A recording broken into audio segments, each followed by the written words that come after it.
Welcome to Blue Collar Elk Hunting, brought to you by ElkBros.com, with your host and elk hunting coach, Joe Giglia. You want to hunt elk? They live to hunt elk.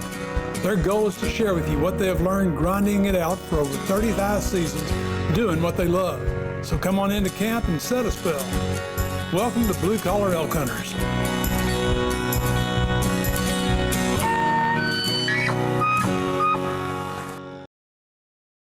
Welcome everybody to a special Insights edition of Blue Collar Elk Hunting, where we want to talk about all things elk. And on today's show, y'all, this is going to be a little bit different because I don't have the boys with me and it's just going to be me. So the whole idea of this show is it's been 4th of July. Everybody's been out with the families. Everybody's doing their thing. Texas right now is hunkering down for a hurricane that's coming through.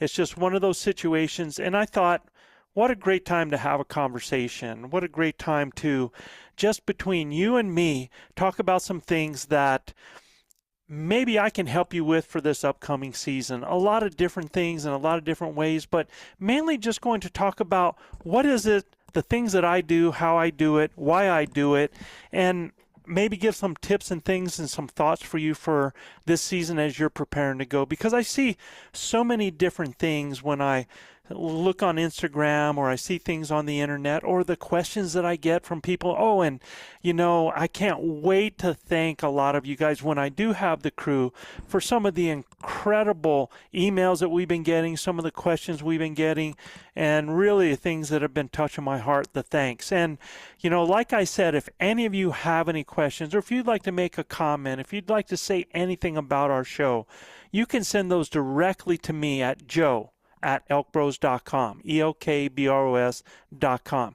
So here's where we're going to start with today.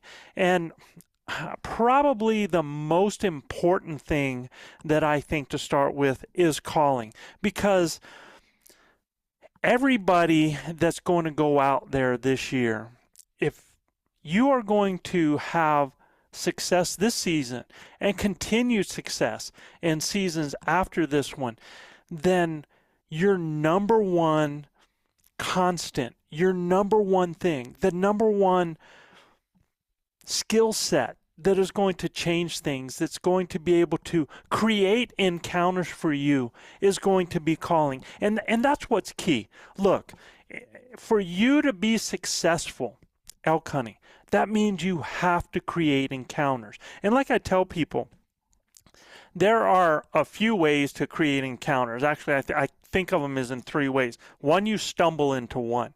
You just happen to be in a situation, you come across to an elk. And then it's all about knowing how to close the deal. And then secondly is going to be hike and hope. That's kind of like number one, but a little bit different. At least when you're hiking and you're out there, you're trying to put yourself in the areas where elk are. Most likely and hopefully that's what you're trying to do.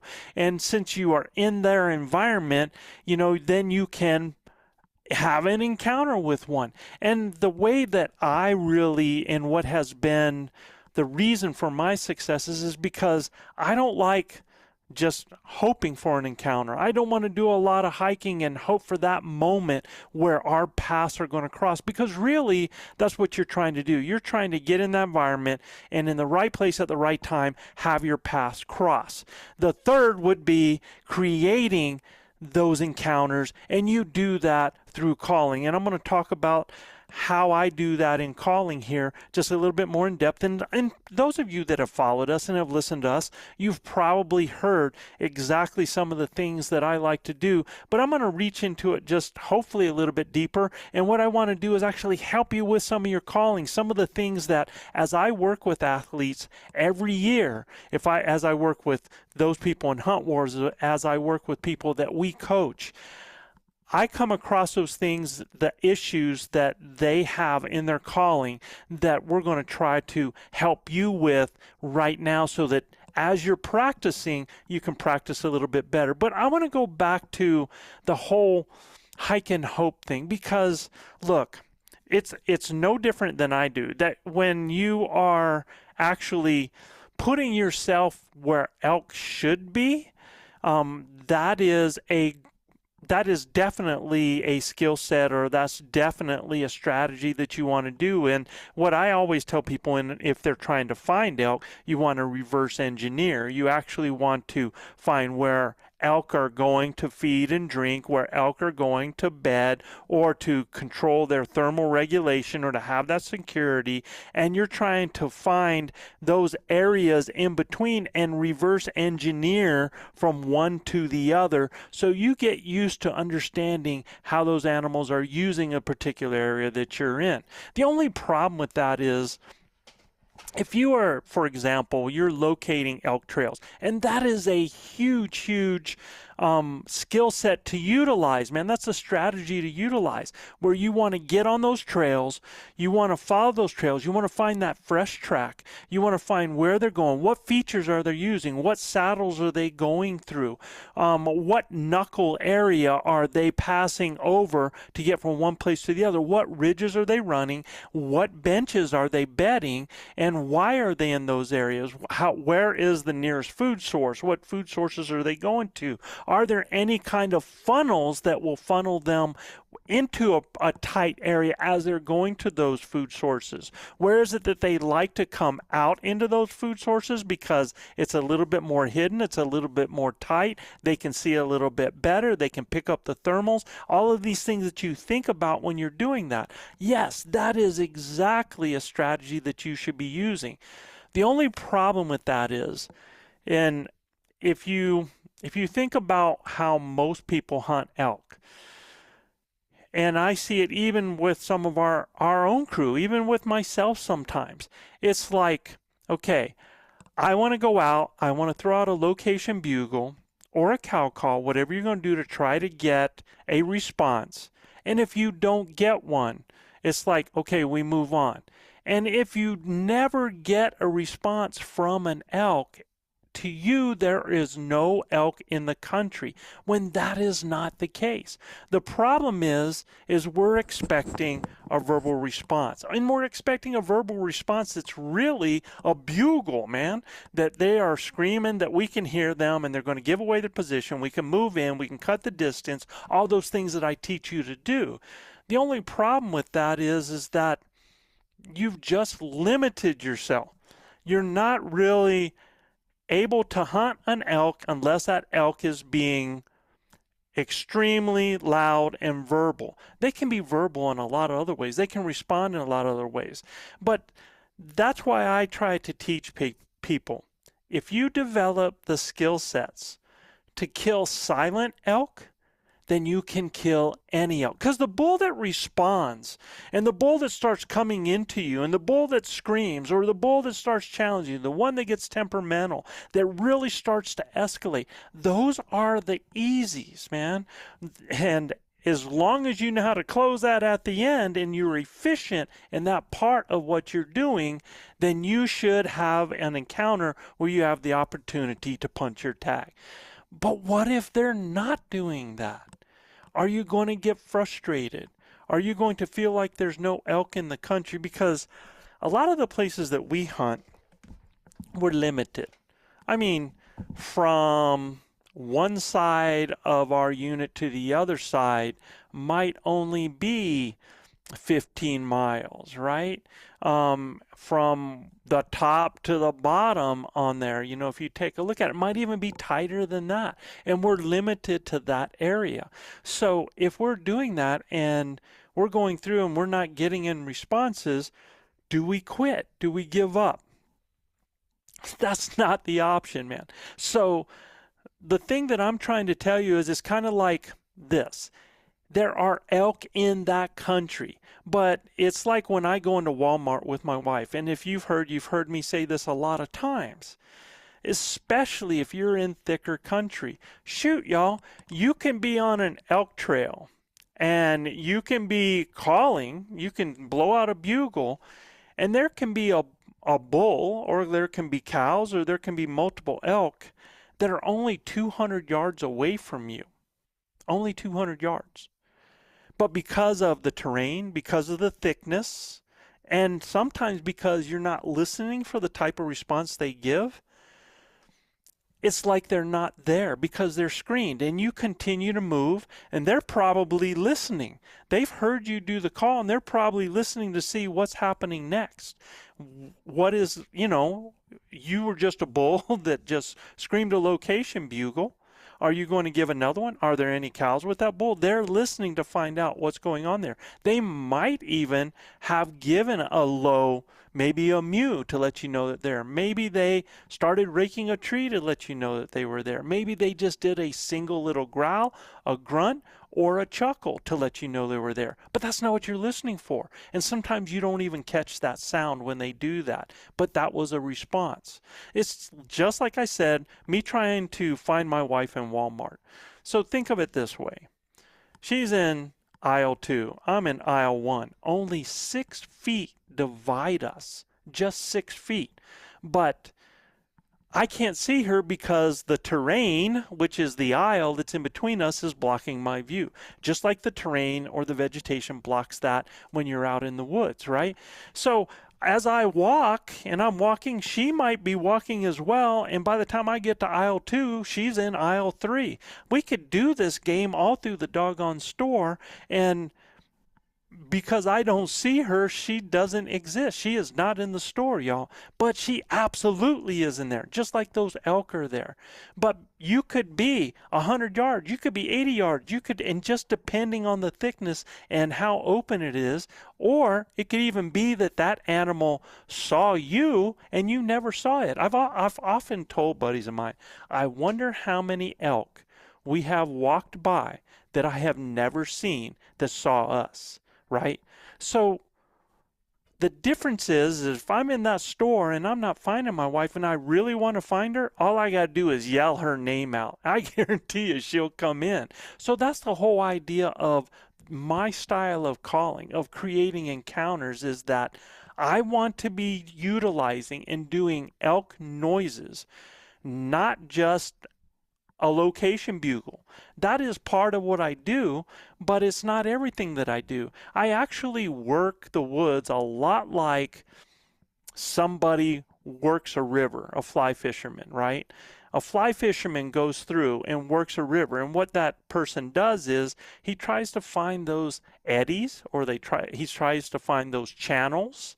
And when you think and connect these words with other things in elk hunting, like when I think about an eddy, that's an area where everything kind of swirls back and comes in, that where a fish can sit in there fairly easily and catch food as it goes by, just like an elk will find an eddy in a feature or an area where it can bed, where it can lay up, where the winds actually give it an advantage, where it can see because of the level where it's at of what's happening down below it, and it can pick up thermals. That is kind of an area where that eddy happens. A lot of those will happen, and here's a little hint for you, especially in weather conditions. Like if you have a windy day, right? Especially if it's a howling type thing, or if it's bad conditions, right? An elk will like to get out of that because elk have certain needs in order to survive. They want to smell, they want to be able to see, and they need to hear, right? The other thing that they need is they need thermal regulation. So the warmer it is, they're going to find areas where they can get in shade and where they can cool off. We'll talk a little bit more about that. But as I'm cast calling, I'm looking for those eddies. I'm looking for those channels, those places that elk are going to want to move through, move up, move down, the same way you would when you're working the river. And when I'm working that, I am cast calling. I'm just like I'm working that river. So in the areas, I'm looking for those elk holes, those elk spots, those features where they're going to be. And I want to get the most efficiency out of my call. So one thing that I do is, and if you listen to my style, you know that I am cow and calf elk oriented first, way before I am bull oriented. I absolutely believe, and I've been so successful, and I think, actually, y'all, I think you could, with learning just a cow call, just cow calling and calf calling alone, and because I can teach you a basic cow call, and you could do any call with that. All right. So just by being oriented that way, I have probably killed 90% of my elk. Right. Have I used location bugles? Yes. Have I used challenge bugles?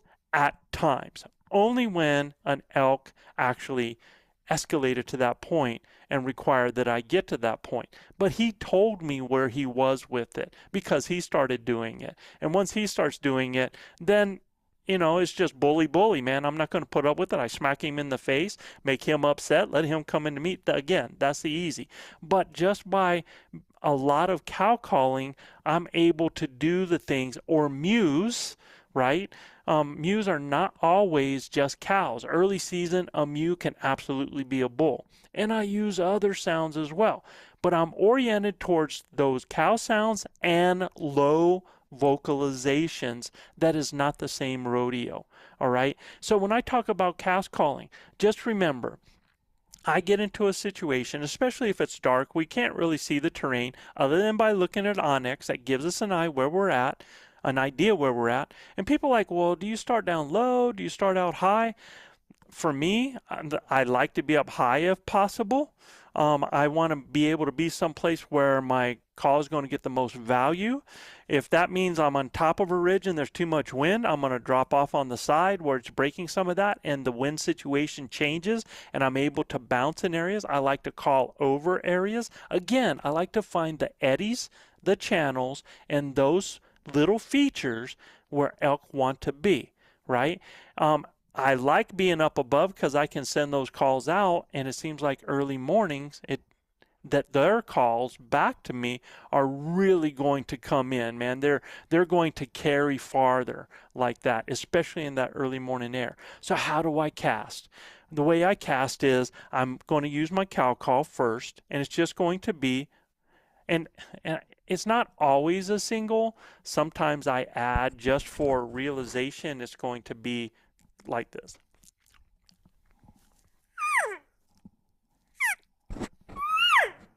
And I meant let that marinate.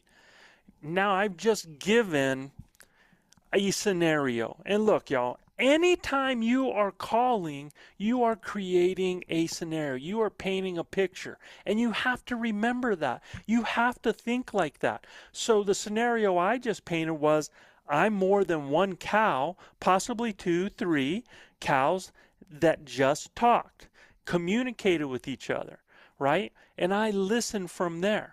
If I don't get a response from that, then I'm going to send it a little further, because when I'm casting, I'm checking the waters closest to me first. I might get a response. I might hear, and look, that response could be a twig snapping, especially in the dark. Now, when we get daytime, you're going to hear boom, boom, boom, boom, boom, and you're going to think, is that an elk walking? And it's squirrels dropping pine cones or something like that. But in the dark, man, I tell you what, when I hear something snap, or if I just hear a little,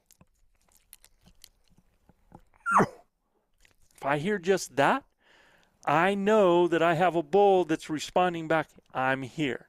He's saying that he's here. It might not be a bugle, but he's going to give me a sound that's going to give him away. It could just be him mewing back to me. In fact, I have killed several bulls that never bugled but only mewed. And there was one time, there were several mews. I got in this, I came into the area. I gave the cow call. I hear these low mews in different areas in front of me.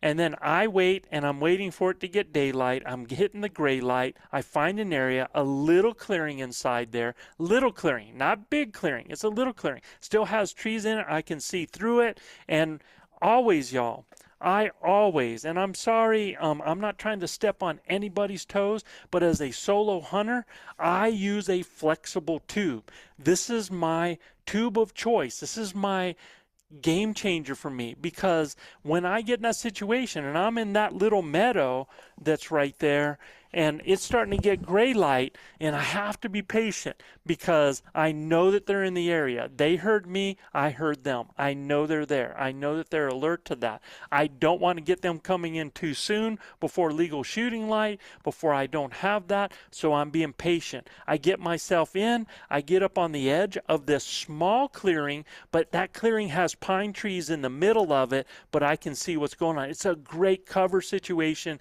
that's allowing me to see. And I get in and I get down with a lot of scrub oak and jack pines behind me. I'm in front of it. I want to make sure I have as many shooting lanes as possible. And then once I get there, I heard them mew. So what I did was, instead of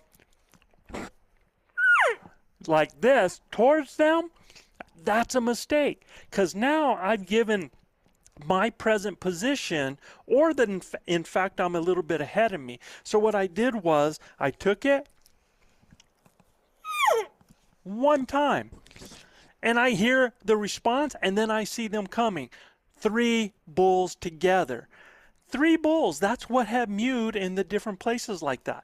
And then they come into the park, and they come in, they're looking, okay, is that another bull? Because again, I only gave a single mew at that point. So they're like, is that another bull? They come in and they're actually playing and showing off to each other. This bull starts bucking and playing to the other ones, playing towards them. And I don't know if he's just showing off or what. Right in front of me, 18 yards, jumping up and down. I draw because he's moving, which is the best time to draw. When an elk is moving is the best time to draw because everything is moving around them. I draw, I cow call, he stops because they have a fatal flaw. He stops at me broadside, and it's over, just like that. So I'm just telling you that, you know, those mews can be a lot of different things at that time. So I do it a little bit further out. And now, when I am casting, I've just called close. So now I'm going to cast farther. So at that point, I am going to point my bugle towards that way. And I'm going to throw that out. And I am going to stop, and I'm going to listen, waiting for a response. And I mean, you don't go into your zippers, you don't go for water, nobody comes on the side and decides to check their equipment. It's got to be dead silent, lights off, just listen, because it could take time before you get that response, right? So I'm listening. I don't hear anything then I'm going to give that location bugle.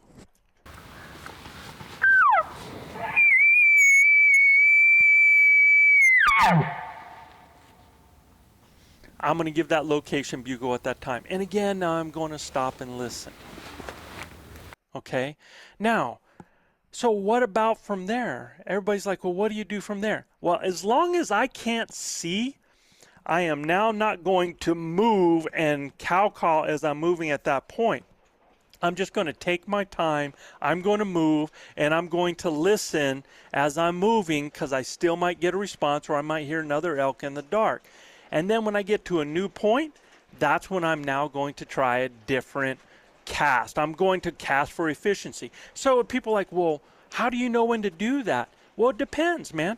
Did I go over a ridge to where now I have another area in front of me? Well, I want to cast that. Am I in really, really thick woods when I casted the first time? Because if I am, I might only go 50 yards and try casting again just to check, doing the same thing that I do. Because the first time that I did it, I might have animals that were coming into me anyway. So they might just wait as I'm moving to them, and I respond and give another call, and now they're going, oh, okay, we're closer. I'm over here.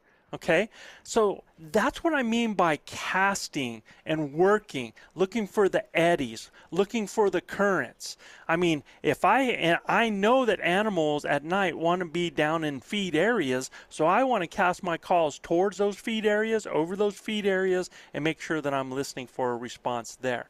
Okay, I want to create that encounter. Now, let me tell you something. I've seen this happen so much. Like, a person does get a response at that point, and they're like, okay, that response was just, gosh, man, it's 800 yards off, right? 500 yards off. And guys want to, like, stay right there and like, okay, they answered me, so I'm going to stay here and I'm going to call and have them come to me. No, that's not what you got to do, man. You got to take a look. First of all, look at your Onyx, man. Look at your Onyx, look at your base map, look at whatever you use, and you're going to try to locate the direction that animal is, kind of a guesstimation, and look at the terrain. Look at where they could possibly be. And then on that, now you want to check your wind, you want to figure your approach, and you want to cut the distance. And you want to get in as much as you can on that. People are like, well, do I call again? Well, what I would do is as I'm moving, I'm cutting the distance and I'm stopping every now and then. I'm listening, especially if it's still dark. If it's still dark, it's different. They're not going to move into the trees. They're going to stay into the area. It's when it gets daylight or starts getting daylight, and depending on whether you had a full moon or not, like if you had a full moon and they've been screaming all night, then there's a chance that as soon as it gets daylight, they're moving into the trees. But as it's dark and you're cutting that distance, now you've got to be a little bit more timid. If it's daylight and you're cutting that distance, you are cutting, man, and you are cutting hard, right?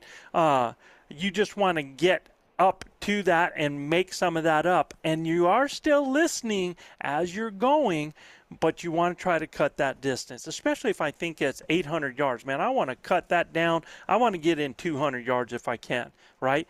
But don't, as you have an animal that's out there like that, don't just get tunnel vision or just get locked in on a single animal. Because if you had one animal that sounded off, does not mean that there's not animals between you and that animal as well. So as you're moving, you got to be looking. You got to be scanning. You got to be checking the ground for track, right? So if I hit, and all of a sudden I catch a smell of an elk that, and look, man, if you catch a hard scent of an elk, if it's not urine on the ground, that means they are within 80 to 100 yards, and you're getting ready to blow them up. So anytime I hit a scent, boom, I stop. Anytime an elk hits a scent, man, they're like, what is that? If it's not a scent of another animal, it's a human, boom, they're out of there, right? So it has that effect with me. I got to act like that animal. I want to do that. So don't just think that that's the only critter there. As you're moving, make sure you use all your senses when you're going there. All right. So that is kind of how I cast as I'm going through. Again, do I want to be high or low? I want to be up as high as possible, but I want to be in a situation where I can hear. If I'm up on a ridge and it's still and I can work that ridge and I can get a lot of use out of my call from both sides of that ridge, then I'm staying on top of that ridge, right? And I'm working. And they're like, well, but the thermals fall down at night. Well, if I get a response from an animal, unless that animal responds to me straight down below me where the thermals could get to them, if that bull responds down there below me, let's say 200 yards, well, my thermals haven't gotten to that critter yet or he wouldn't have responded. So is there a breeze? Is there something bending my thermals, right? In other words, if I have a bull that's directly down below me and my thermal should be falling to that animal, well, what happens is that there could be pulls between me and there depending on what the terrain does. There could be a breeze, and just like if you were having a current in a river and you had a side current that came in, it's going to bend that current and it's going to take it over. The same thing happens when you have a breeze that's hitting thermals. It will bend that thermal and carry it over. So it might not be smelling me down below me, especially if I have a slight breeze off my cheek that's sending it off to the side over there, okay? So these are things that I want you to think about. I'm trying to give you some insight into my mind and what I'm doing, and you can kind of see all the things that are going through my head as I'm doing that.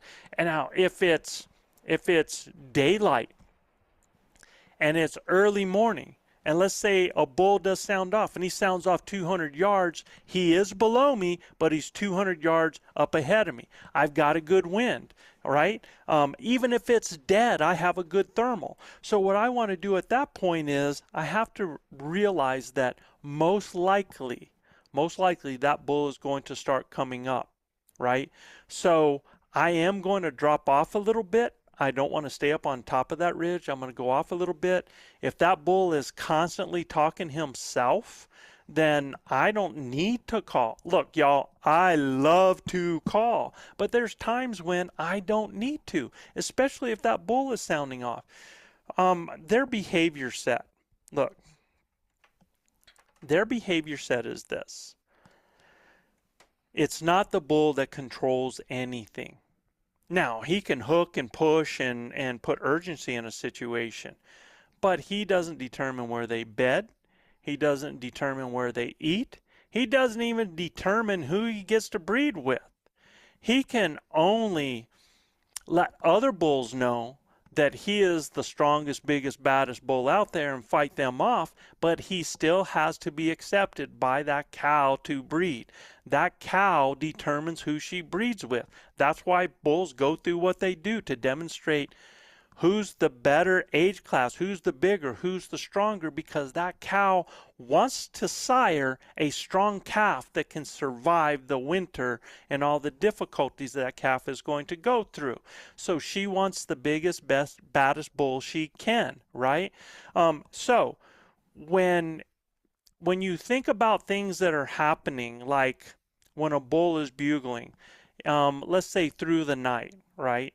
Generally, when you hear that bull that's bugling, he can be advertising. He can be advertising his position not only to the cows that he's with and demonstrating to the cows his manhood, but he's also letting other cows know where he is so that they can come to him as well. So he's like advertising.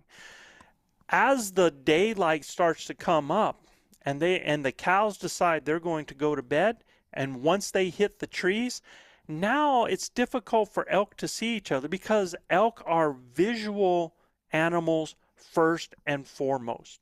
They want to see other animals. That's how they know. They can tell, like another bull, if he hears a bull that comes in or doesn't, if that bull just comes in, another adversary comes in, they measure each other by the rack that they have.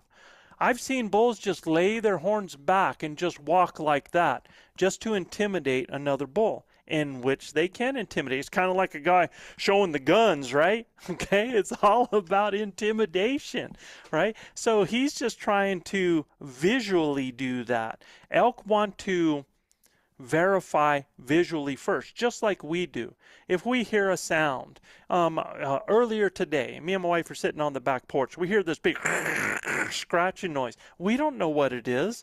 And we're trying, all right, it sounds like somebody is raking some metal across the rocks over here in our yard. Could that be that? So what do? Instead of knowing that it's that, we try to go over and we actually split apart in two different areas to confirm visually what was going on. No different than elk. I often talk about when elk go into an area, when they're moving in, they have another habit. They have another behavior, in that elk will always come into an area. Either they come through vegetation or they come over terrain, and they want to visually stop and scan and make sure that it's safe ahead of them. I often talk about them being like a SWAT team. It's like they're going through and it's like, clear, and then they move to the next spot and they look, clear, and then they move through and they got it. And if something were to happen, if something was to threaten them, they know the path that they just came through is the path that was safe, and they will turn and go back the same way they came. That is an important behavior to remember, and it comes in handy in situations that I don't know if I'll get to today, but just think about times when that could happen. Well, all right, let me just do it. So a bull comes over, you've been calling, right? And you didn't think about having a good setup because you set back from, let's say you had an elk, you're trying to call an elk that's coming in, you've got open area, and then you've got the top of a hill, right? And you had an elk talking on the other side. And you set up 80 yards from the top of that hill. Bad decision, because that is a stop and scan spot. If that bull does come over that hill, as soon as his head gets high enough, he's going to look and he's going to stop and scan, and he's going to check that entire area, right? So if he does not see another elk, that's a red flag. He should see another elk.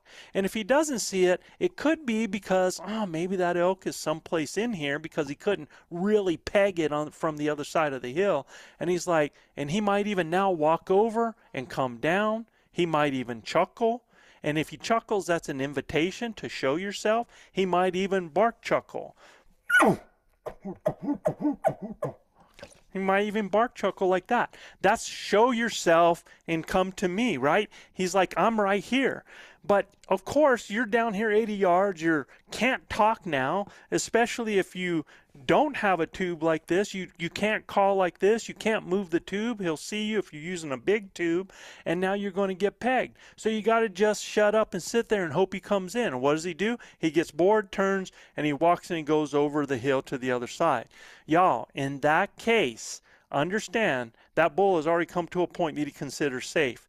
If you can, get your butt up there to where you are within effective killing range of that stop and scan location, and then throw that call again back behind you down the hill. Now you're giving yourself an opportunity for that bull to come over the exact same way that he did before. So there's a tip on that, all right? So when I was talking about earlier, like as it's getting daylight, in the dark, that bull he's sounding off down there in an area because he's advertising, he's demonstrating, he's doing all of these things, right? Depending on time of year, what size bull that is, what age class, whether that is a true herd bull, whether it's just the pseudo herd bull because the big one hasn't moved in yet, it hasn't been time because those cows are together but they're not in estrus. A lot of that stuff is happening. But what happens as it starts to get daylight, those cows go to bed. Now they get in the trees. Now it's hard for them to visually verify and for that bull to let them know where he is or to get them to sound off so that he knows where they are. So one thing he's doing is he's staying in behind them. He's staying in behind them and he's moving back and forth because now he can catch scent, right? He can hear if they mew. And he's going to, and what happens if you bugle back there? And this happens so much, man. A person bugles, and now there's more than just one bull there. Now there's more than one possible mate there. So that bull now has to say, whoa, I'm here, ladies. Here I am. I'm right here. And so he bugles. Or he does a little short demonstration scream, which is like, telling him, I am talking to you. I am the bull. Or he does a little short roundup bugle in which he's telling them, let's get out of here and let's go, right? So as they hit the trees and they're going up, he's got to bugle more. And it sounds like, oh man, he's responding to me every time. When actually he is just saying his position so those cows know where he is. He is letting his cows know where he is. He's not really saying a whole lot to you. He might be saying it in spite of you or because of you. So he lets the cows know that he's the man. And the problem is, if you now get in the jet stream of this group, if you get back behind them and you're following him, you're going to be like, okay, oh, he just screamed back at me. And as he's talking to you, those cows are still going, man. And he's engaged with you right here. And he's just saying, okay, I'm right here. And then all of a sudden, he's got to turn and haul to get to those cows.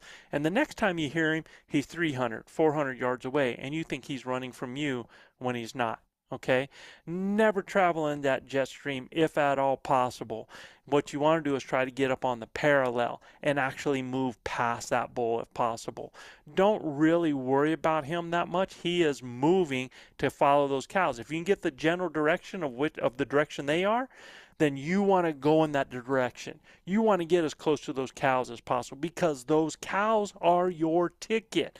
Man, if you can get up in there and you get close to those cows and sound like a cow that's over on the side or a lost calf or a lost cow, you can pull that bull over to you or even pull the herd to you.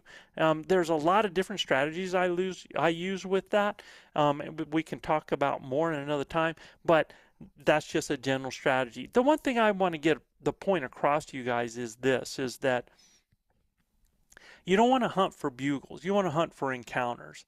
And you don't want to be bull oriented in your thought processing and think that he's determining stuff, because he's not. And that helps you.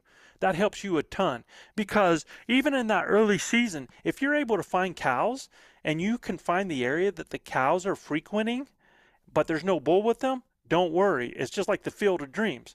Build it, they will come, man. I'm telling you, it's just like a magnet. It happened every year. I had a female dog. There'd never be any male dogs around my yard, but let my dog come in heat, it happens, man. They just start coming from everywhere. All right. The estrus, y'all, a cow coming in heat is what creates a rut. A rut it's not a phenomenon that just happens all across. It happens when a cow comes in heat. Then multiple bulls, when you hear them bugling, they are vying for that cow. They are vying against other bulls. They are demonstrating their size, their strength, their power, their maturity, all of that stuff to let that cow know, because that bull is not going to be the only bull. If there are multiple, if there are multiple um, age class bulls there that, and you have some older age class and there's enough competition, she is not going to be bred by just one bull. So think about where the cows are. Look for the cows. You find bull tracks in an area early September and you think that bull's going to stay there, he's not. He is on the move looking for cows. All right. So finding bull tracks in an area isn't going to help you. You won't find the herd, or you find cow tracks, or you find cow with calf. Yes, those are what you want to find. And depending on what state you are will determine whether the size of the group that you're going to find. Like, for example, we hunted Colorado, and man, in the area that we were hunting, we never saw a bull with more than 3 cows. I didn't anyway. In fact, some of them would have a single cow, or have a cow and push off the calf, or have a cow and a calf. It just depends on where you at and the age class and the quality of the elk that are in that area. All right. Now, I'm a half hour in, and I've given you a lot of stuff to think about, and I've talked about calling, and I think you believe me now, and you've heard how I kind of do what I do. One thing I want to tell you is, once it does become daylight, now I am moving through sounding like multiple cows, or a cow with a calf, or multiple cows with calves, or a lost cow or a lost calf as I'm moving. Okay, I don't want to sound like a lost calf with a whole bunch of other cow sounds, because then it's not a lost calf, right? But if I'm going to do that and I'm going to be that lost calf, I'm going to move like that, making that sound. And people are like, well, what's the difference between a cow and a calf? Well, I was going to talk about the different things that I think can improve your calling, and some of the mistakes that I hear and the different stuff. So I'm going to explain that here in a second. So trust me, I'll get to that. I hope I don't space it out, man, because there is no script today, y'all, man. It's just you and me having a conversation, and I'm just spilling it out, So one thing that, as I am moving through and I'm acting like that, again, I'm listening for a lot of things. I'm listening for twigs breaking. I'm listening for branches snapping. I'm listening for roll of rocks. And you are going to have the squirrels that are going to stop you sometimes. And you're going to hear that boom, boom. And you're going to hear that noise sometimes, like, oh. And then you hear the repetitiveness and you understand. That doesn't mean I have actually thought it was squirrels, and it was squirrels, and actually had elk come in at the same time. That can happen. But I want to sound like a group, because I want those bulls to become like D-backs. Find the angle, hear me, and start moving in. And y'all, they come in silent lots of times. I've killed so many elk that have come in silent. That's why you got to beware. Sometimes you just got to pull the manano. You just got to stop, cup those ears back behind, because just like those elk's ears, that helps capture that sound, and use them just like a radar dish. Just kind of turn and just kind of listen for those sounds. If you thought you heard one, get those ears cupped and listen, all right? And try to get that, all right? I do during that daylight, I stay on those trails, and if I'm moving through the woods, I am giving sounds. I am sounding like elk. I am creating a scenario, all right? Now, we can talk about other scenarios at another time. I just want you to know that's my basic thing that I do. That is something that I am always doing out there.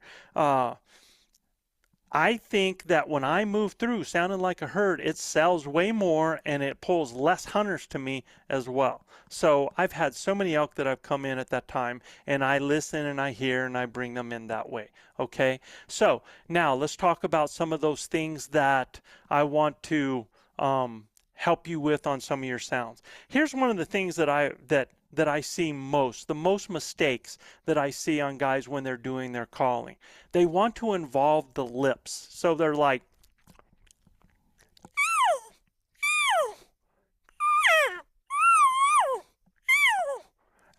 and instead of just letting the tongue come off of the latex.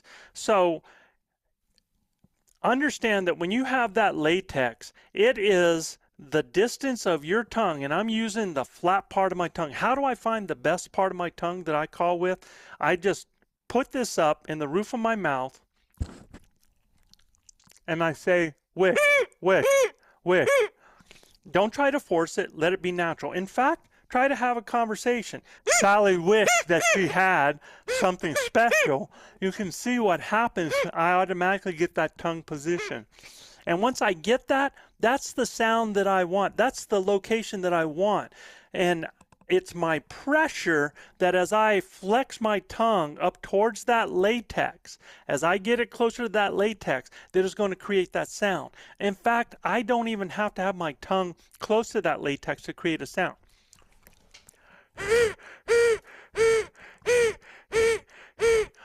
You can see how far up that diaphragm is. And for you guys that are listening here, you can watch this on YouTube and you can see exactly what I'm talking about. But as I raise up,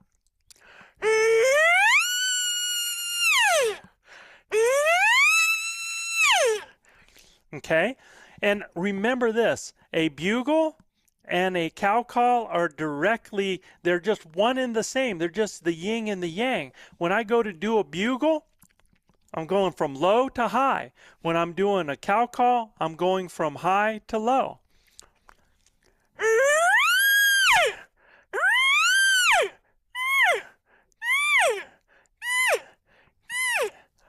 And I tell people, look, if you really want to do a good cow call, make sure never incorporate the lips when you're first learning to get that tongue pressure. It's the pressure that's close to that that creates the tone.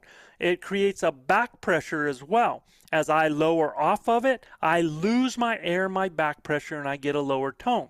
So I get...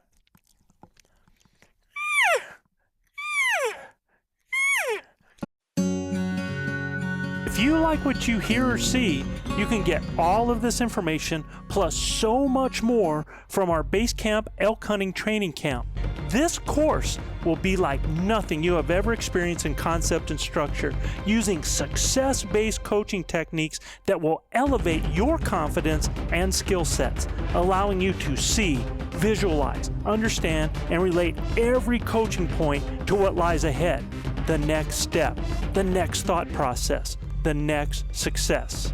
So if you are looking for that one thing to help you fill that tag this year, invest in the most important piece of equipment there is, you and your elk hunting knowledge. You can find the Blue Collar Elk Hunting Academy and the Base Camp Training Camp at ElkBros.com. That's ElkBros.com. Keep dreaming of the screaming, believing in achieving, and most of all, keep grinding. The other mistake that I hear people doing is they want to do that too fast. So they kind of go like, and it's almost barkish when they do it. Or it's like a chirp. A chirp would sound like that.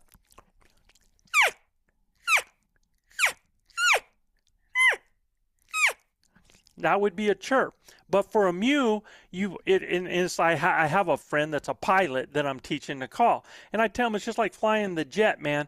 When you're coming off of it, you want a little bit longer landing as you're going in there. When you're going into a bugle, I want to get it off the ground. But when you're coming in at the end of that cow call, I want it to be on a mew, not chirp.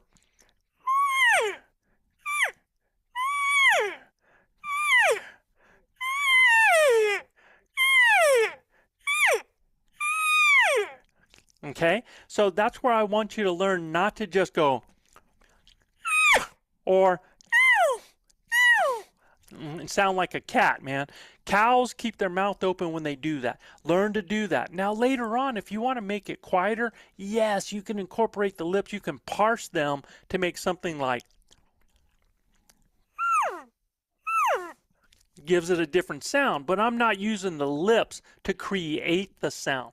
That is such an important tool right there, guys. I'm giving you something right there. Keep those lips out of it, all right? And that's also how it's going to be different when you get inside here when you're starting to do those cow calls and stuff. And I told you, just with if you knew any cow call, then you could do variations, and you can do a calf call. Now, here's the other thing. Remember, everything comes from the diaphragm. You're not blowing from the lungs. So when I'm pushing,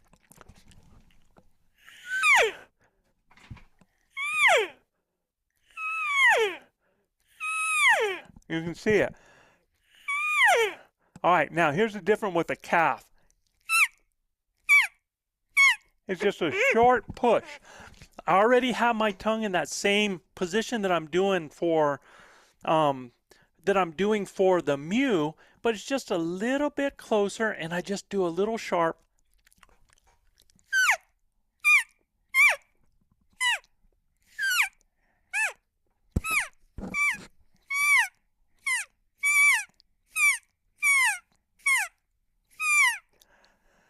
I can now make it into a cow mew because I drop it off and I give it the maturity. With the calf, I just keep it up there, that tongue up tight. I'm not dropping off hardly at all. And it's a short push from the diaphragm.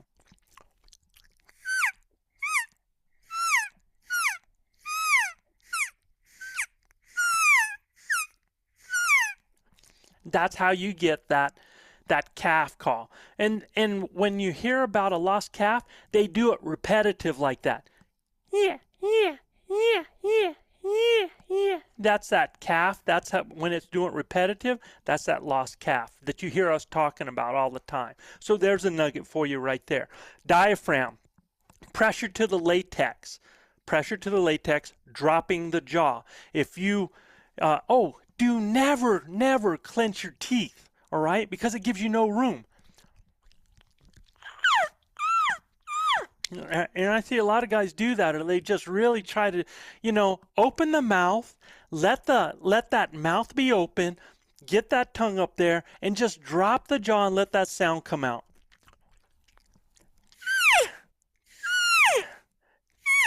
And I'm telling you to drop the jaw now just so you learn to let off that pressure. Later on, I don't always have to do that.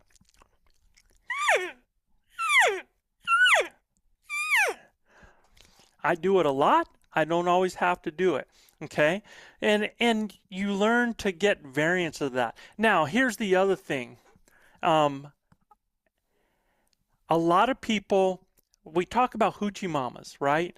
The problem is a lot of people try, once they get a cow sound, that's all they practice. So they get a mew.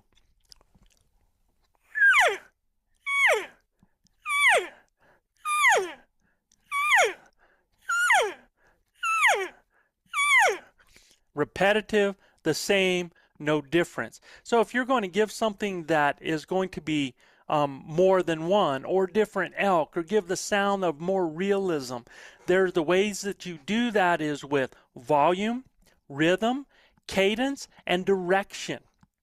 Critical, man. So, and what I mean by some of that is, like, if I'm doing rhythm or if I'm doing cadence, each of the sounds have like a rhythm of how they do it. Like I have something that I call an S mu, and it has a rhythm that I can actually change.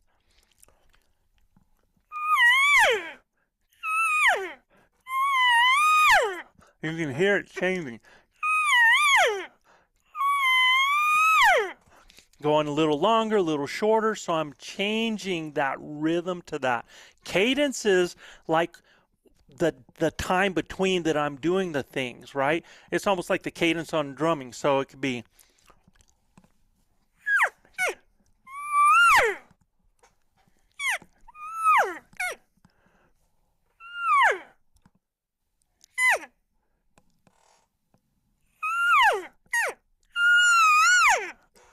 So I can change that time between stuff to give it more realism. And you can see me changing direction. And one of my favorite things to do is through my tube, especially if I'm doing a scenario with a bull where I'm trying to get a bull that's sounding like he's after a cow. It'd be something like,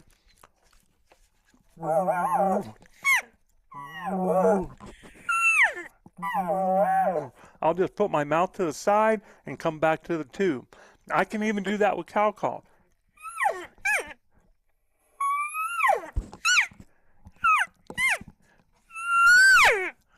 And I can sound like multiple elk in an area. So I have that, the direction, the volume. If I'm going,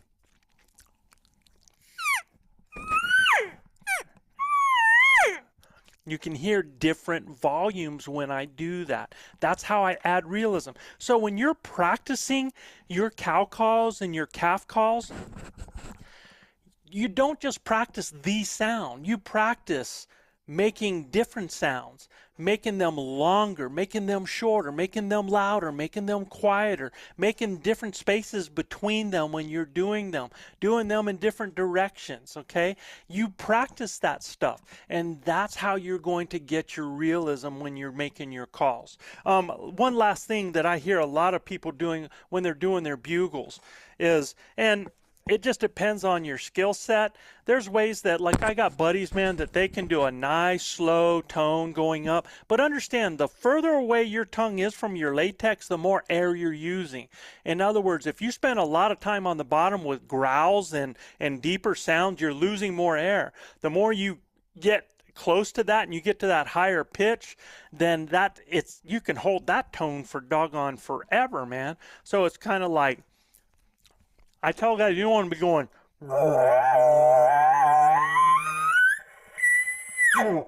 and then they get there and they don't have any wind left at the end. And they're done. I tell people, man, get off the ground with that airplane.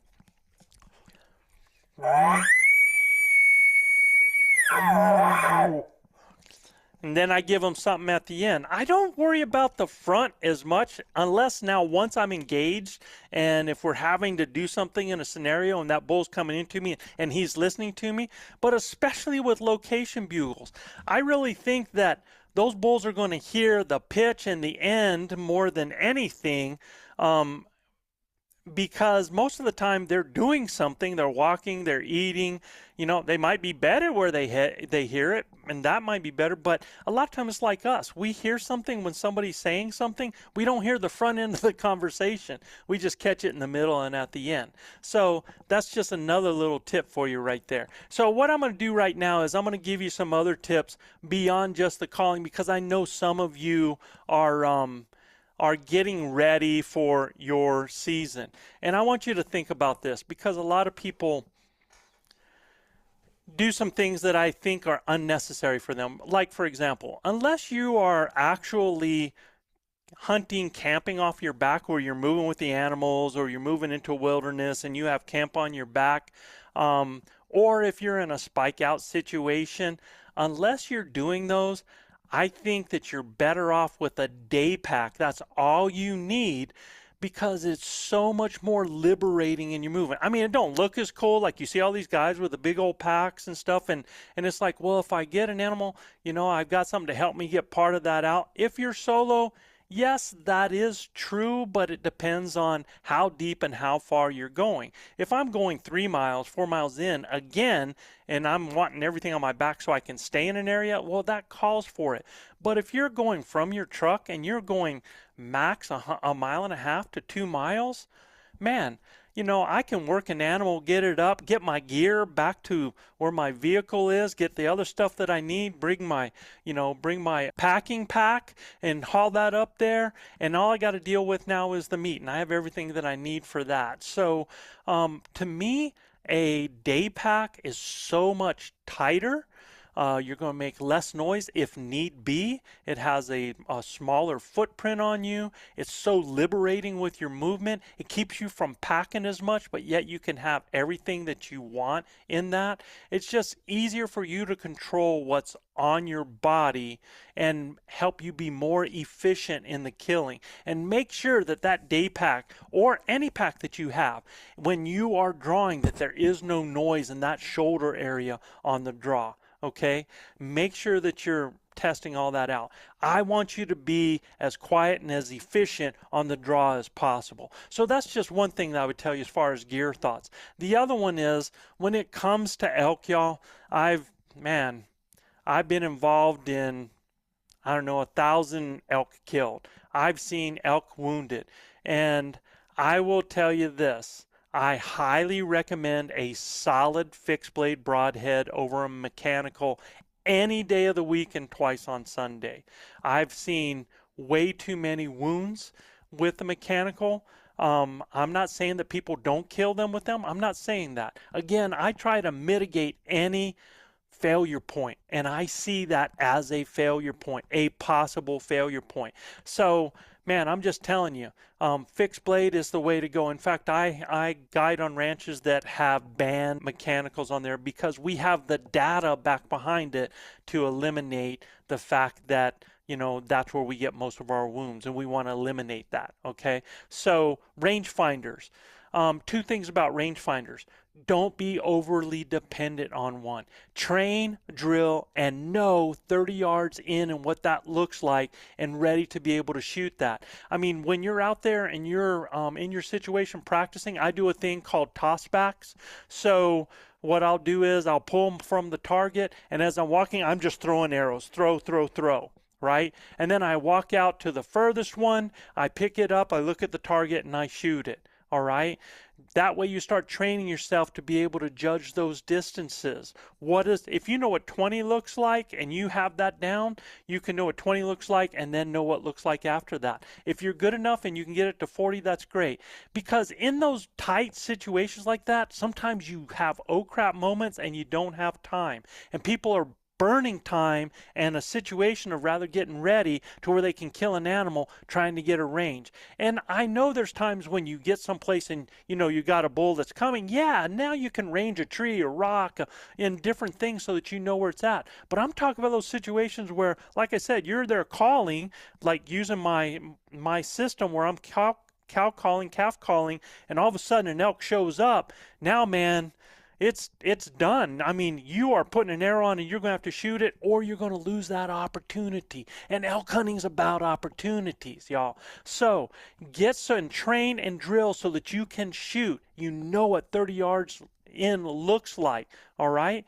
Make sure you have that. Secondly, if you have a rangefinder with good magnification, a lot of times I would rather use that than binos to discern color patches or to try to figure out, is that a horn, is that a hoof, is that the back of an elk? And the reason I'd rather use that rangefinder with magnification is, instead of now if I have binos and I got to drop the binos, get the rangefinder, now I'm again burning time. If I see that and I recognize that as an animal, now I'm popping my ranges right away, and I can now make a decision on what I'm going to do as far as that animal coming in. So that's the two things I want you to think about with rangefinders. Also, guys, if you don't have one, I highly recommend an Ultimate Predator elk decoy. It attaches quickly to the front of your bow. And I find a way that I fold it and I pack it right between my day pack and my back so that I have it if I need it. If I don't, it's right there. The only thing is you got to be careful when you stop and you go to take a pack off. That thing will boom, boom. It'll pop out, man, if you don't remember that you have it with you. Y'all, you know, I know 4th of July is past, man, but I am so proud of the opportunities we have in this country because of the people that have fought for it. I'm proud of the fact that I live in a country that gives me the opportunities to do what I do and to have the opportunities and to be able to speak my mind. And I try to do the best I can with what I say, but it's not always right. And I got a lot to learn a lot of times, but I'm in a country where I can do that. So Man, that's a blessing and a half right there. I hope that the time you had with family was incredible. To the rest of my crew that's not with me tonight, guys, I miss you. I hope your time was phenomenal. For you, those of y'all in Texas getting ready to go through that hurricane, man, hunker down. I'm giving prayers. Hope everything goes well out there. To all of y'all that are getting ready for the season, I'm excited for you. Do not believe that it's your first year and you can't go kill an elk. That's hogwash, man. It's what you have in here and what you have in here that's going to set you apart, man. Knowledge, heart, perseverance. Get to know your equipment. Get behind that bow and become a killer. And you can make it happen. I promise you, man. So with that said, I look forward to continuing our series the next time we're together, The Logic of Elk Hunting. I'm looking forward to that. I hope to get some emails and some questions from everybody out there. But until the next time, y'all, keep believing and achieving. Keep dreaming of the screaming. But most of all, y'all, keep grinding. We'll see you then. Thanks. Enjoyed it. Oh my gosh, dude, look at the size of this bull. Lord have mercy. Good God. I had no idea he was that big, Joe. No, I didn't either, dude. I wasn't paying I attention knew he to was that. a good one.